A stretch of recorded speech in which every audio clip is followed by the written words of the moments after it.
Kelsey Robb, Lighthouse. Lighthouse, Kelsey Robb.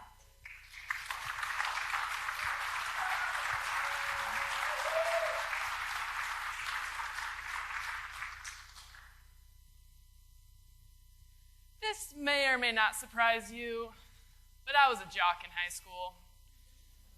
Basketball, volleyball, cross-country, track, golf, you name it, I was there. One day, my 16-year-old self was leaving practice. I had my sweatshirt on, headphones in. I pushed open the door of the gym, and as I walked into the school hallway, a single shoe flew across my line of vision. I watched as one brown sandal slowly stumbled to a halt. Turning to see the culprit, standing there was one of my classmates, someone I had never really talked with before. He stood there with a cut-off t-shirt, giant lizard tattoo going up his arm, his hair standing straight up. He looked at me, and with complete sincerity in his voice, he said, "I wanted to see how far I could throw my shoe." Like that was a completely normal thing to be doing. My friends, both here and afar, I will never forget the day a single shoe flew across that hallway, because that is the day I met my friend Nate. He and I came from very different backgrounds. I was the straight-laced jock with perfect attendance. He was not. He continued to have his group of friends, and I continued to have mine. From that day forward, we developed a kinship. We would go for a walk during lunch, maybe after school, and we would sit, our backs pressed against the cold brick wall of the school, and we would talk. Well, I would talk and he would listen. School is hard. School surrounded by teenagers is even harder. The pressure to fit in, the pressure to do well, the pressure to get into the right school and hang out with the right people. Time after time, as I sat there feeling the weight of the world on my shoulders, he would listen. Time after time, the words he said in response rang clear, that it's okay. Tomorrow is a new day. We'll figure it out. It's okay. Tomorrow's a new day. We'll figure it out. I began to develop my entire system of beliefs around these words. His message resonated with me at my core. Those words became my rock, my foundation, my lighthouse, guiding me safely into harbor. One day as I walked into school, the first person I encountered was one of my instructors. Normally a very cheery woman, she had a distraught look on her face.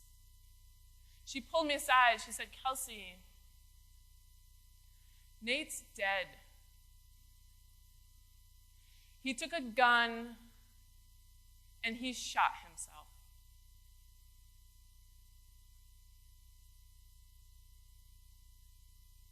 The person that told me it was going to be okay wasn't.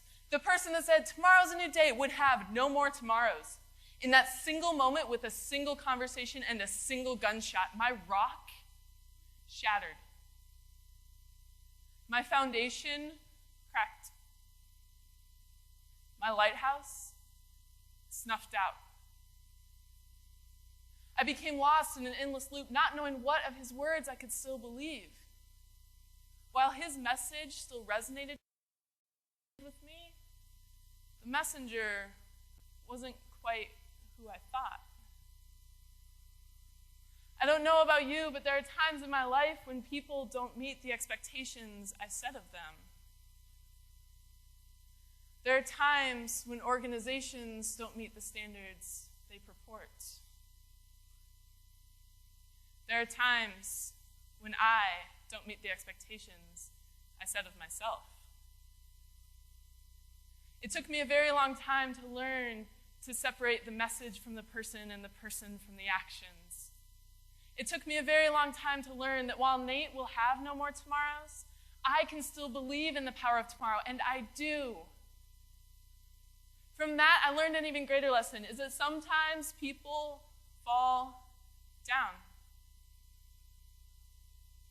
Sometimes organizations don't meet standards. Sometimes I fail. My challenge to you is this. We must learn to separate the message from the person and the person from the actions. When we are able to do that, we are able to learn. We are able to grow, and more than anything, we are able to apply those lessons moving forward. Ultimately, what I learned is this. I learned that it's not about the person, it's about the lesson they teach us.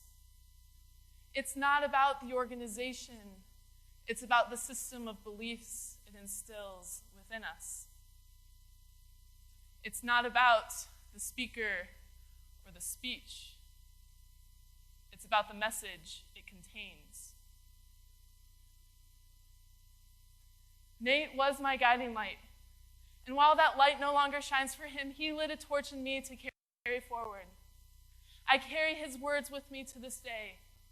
They continue to grow and change as I continue to grow and change. It's still hard, and I still don't quite understand what happened. But what I do know is this.